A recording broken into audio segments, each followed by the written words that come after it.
Magandang umaga sa inyo lahat, tanghali man, hapon o gabi. Si Brother Joe ulit ito, nagbabalik ng Karaoke Pananampalataya at Katotohanan sa part 2 na kaduktong ng aking naputol na mensahe.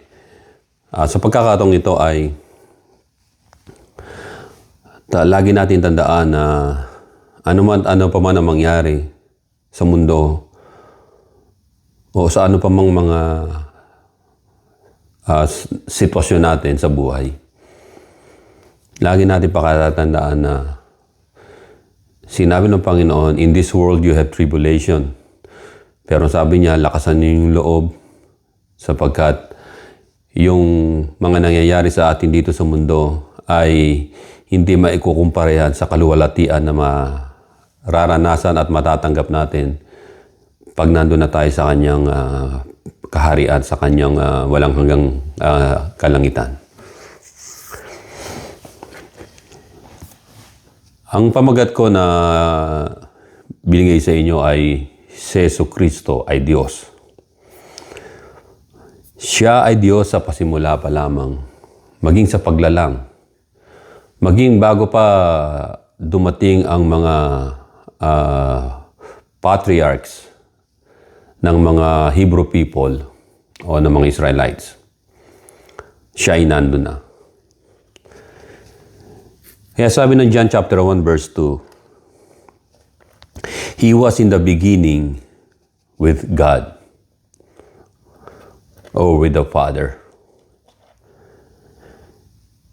Because the word God sa Hebrew ay I am, which is yung tinatawag na tetragrammaton na YHWH. Yung salitang God ay hiniram na salita yan sa Old English words na nanggaling din, ganun din sa mga Germanic tribe na salita doon sa Europe. Natural, hindi magsasalita ang Panginoon Kristo sa lengguwahe ng mga foreigner, kundi sa lengguwahe lamang ng Aramaic at Hebrew.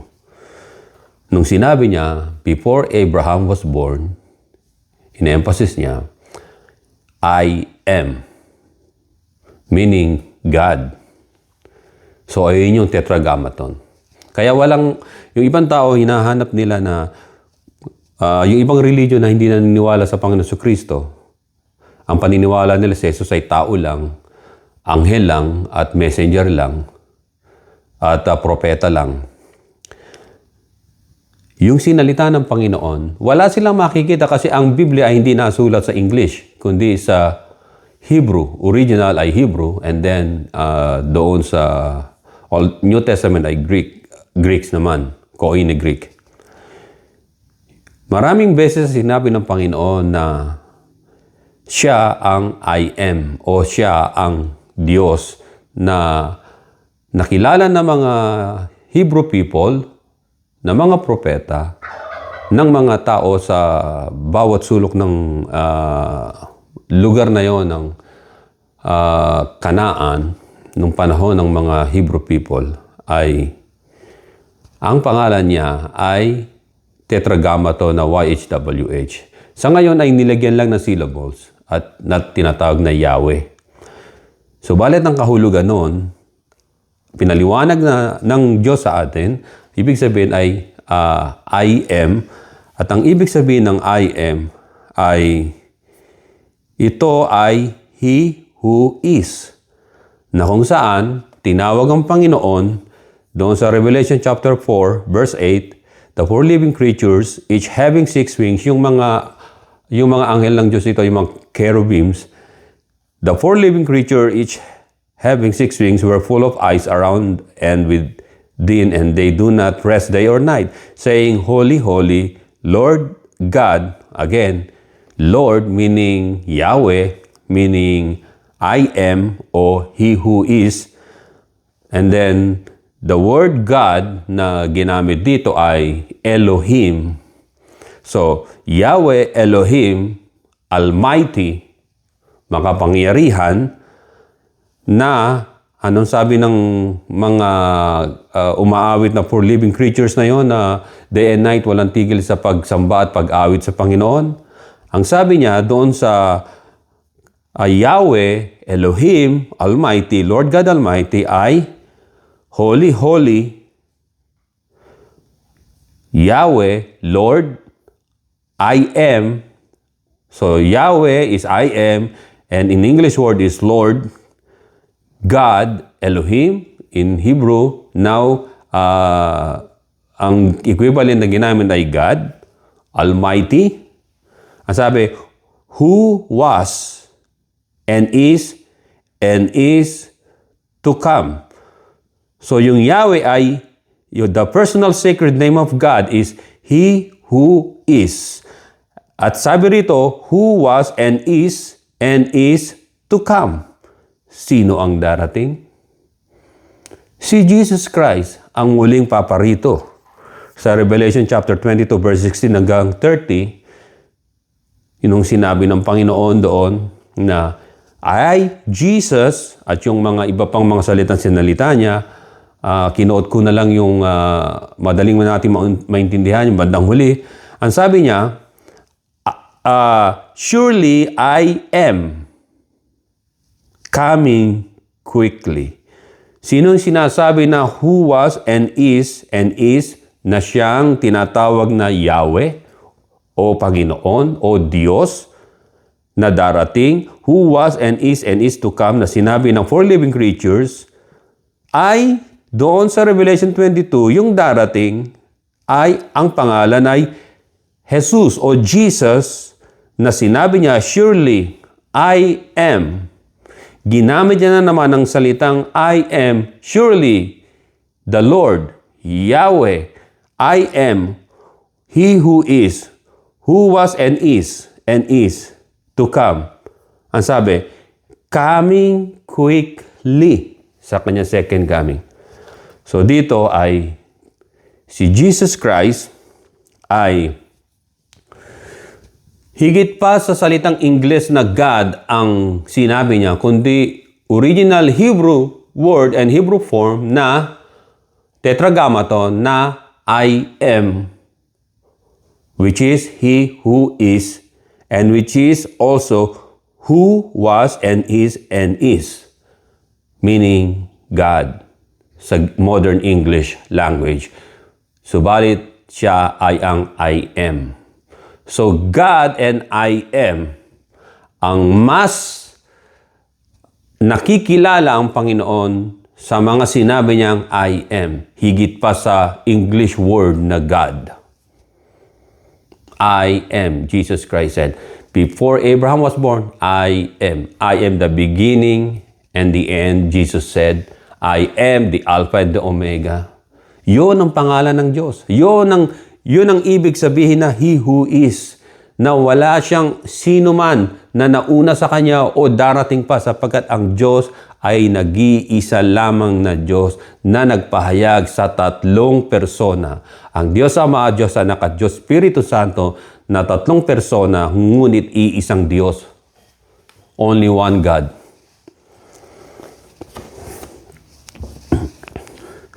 Kaya sinabi ni Jesus Christ doon kay Philip, He who has seen me has seen the Father. At sinabi rin ni Jesus Christ sa John 10:30, I and my Father are one. So malinaw na kung saan ang galing ang Panginoon. Iisa sila. Kung ang Diyos ay banal at makapangyarihan, ganun din ang Panginoon. At makikita natin dito na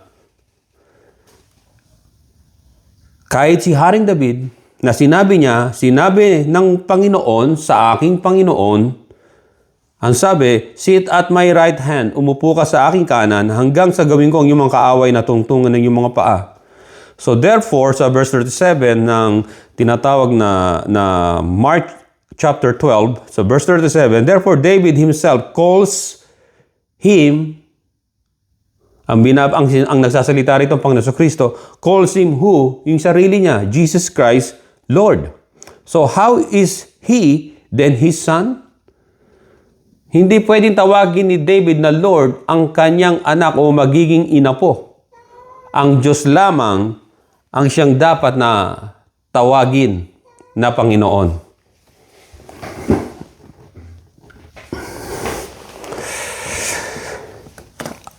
At inulit ko na sa Genesis chapter 19 verse 24, si Abraham, kausap niya ang Diyos, ang Lord, ang Yahweh, ang I am, doon sa lugar na yon, natatanaw nila yung lugar na papunta doon sa Sodom at Gomorrah.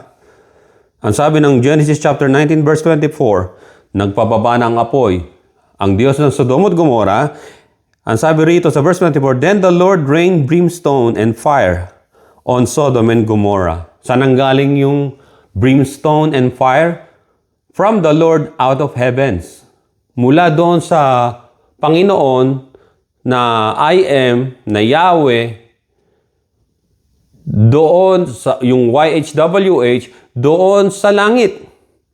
Sino ang nagpababa? Yung Panginoon na nasa lupa. Sino ang sumagot? Yung Panginoon na nasa langit. At tinupok yung mga taga Sodom at Gomorrah.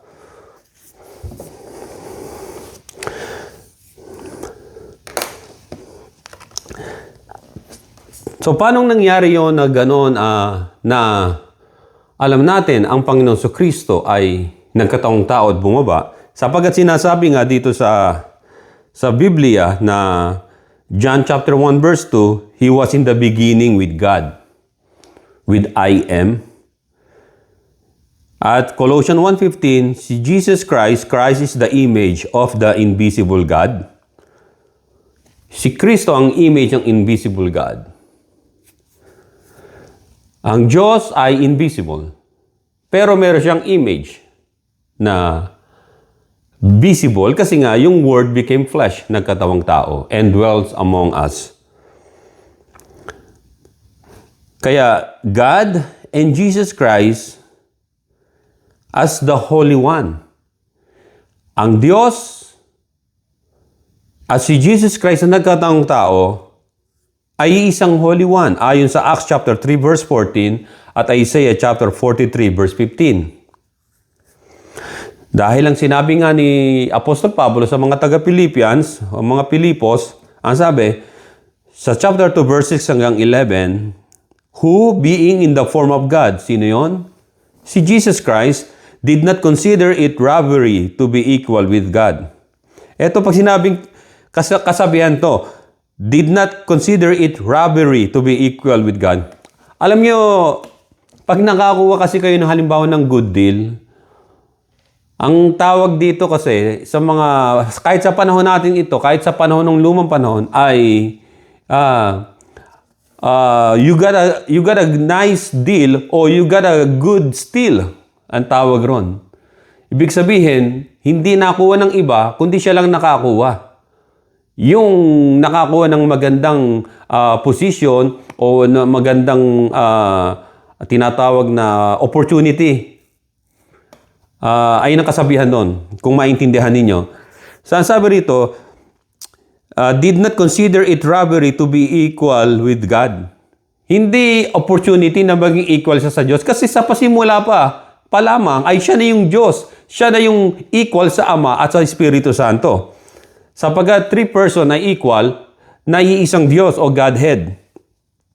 Kaya dito, sabi sa verse 7 ng Philippians chapter 2, sa verse 7, but made himself of no reputation, taking the form of a bondservant, yung anyo ng isang alipin, and coming in the likeness of man. Nag-anyong tao. Yung tinatawag na equal with God, na siyang I am, na siyang salita, na siyang a word o na siyang tinatawag na Holy One of Israel ay and coming in the likeness of man. At sabi sa verse 8, and being found in appearance as a man, at nang masumpungan nila sa anyong tao, appearance of a man, ang sabi rito, he humbled himself and became obedient to the point of death, even the death of the cross. So napakalinaw nun na nag-anyong tao sa anyong alipin, yung kanyang mga gawa ay tulad ng gawain ng alipin na siya ang sinacrifice para sa atin, na parang tayo yung pinakaamo, siya yung servant, upang tayo ay mapawalang sala. At sabi sa verse 19, sa verse 9 hanggang sa 11 ng Philippians chapter 2, ang sabi ng verse 9 hanggang 11, God highly exalted Him. So, itinaas siya ng Panginoon dito sa lupa. God highly exalted Him. Ikalawa, given Him the name which above every name. What name? As I am, na siyang ano? Na siyang Yeshua o Jesus o Christos o Messiah o Heso Kristo. At in the name of Yeshua, Jesus, at in the name of Jesus, sabi, at Jesus' name, every knee should bow. Lahat ng mga tuhod ay luluhod. Of those in heaven, magsisimula sa langit, of those in heaven, meaning all of the angels, all of the saints, even the 24 elders, even all of those tinatawag na cherubims, seraphims, they're all gonna worship Jesus Christ. And ang sabi rito, and of those on earth, lahat ng mga nasa mundo, mga tao, ay lulod sa Kanya, whether they like it or not, when they died, after the final judgment, they all gonna bow down and worship Jesus. And of those under the earth, at ang sabi, pag sinabing of those on earth, yung mga buhay, of those under the earth, yung mga patay na nandoon sa hell at nandoon dati sa Abraham's bosom, ngayon ay inalis na ng Panginoon yung mga tao ron. And every tongue, lahat ng mga tribo, lahi, iba't ibang salita, lahat ng mga tao, ibig sabihin, lahat ng mga generation, ibig sabihin, race, people, should confess that Jesus Christ is Lord, whether they like it or not, in the last days.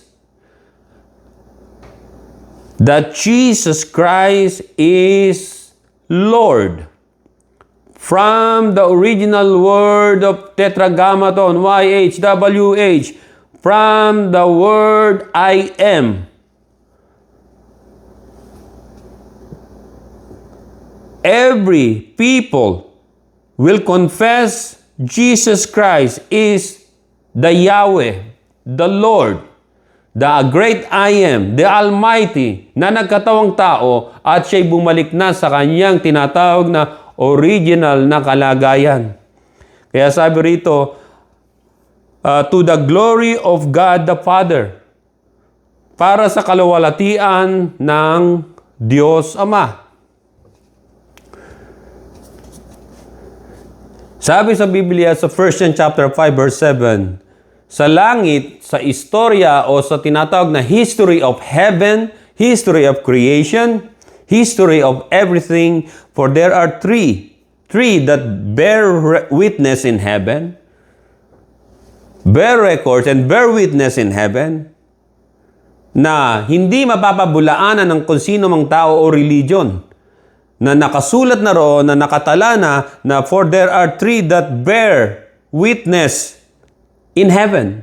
Yung mga naka-records na doon, witness, na ang katotohanan ay sa kanila nagmula, na si Heso Kristo ay siyang great I am, siyang Yahweh na nagkatawang tao, became flesh, became man.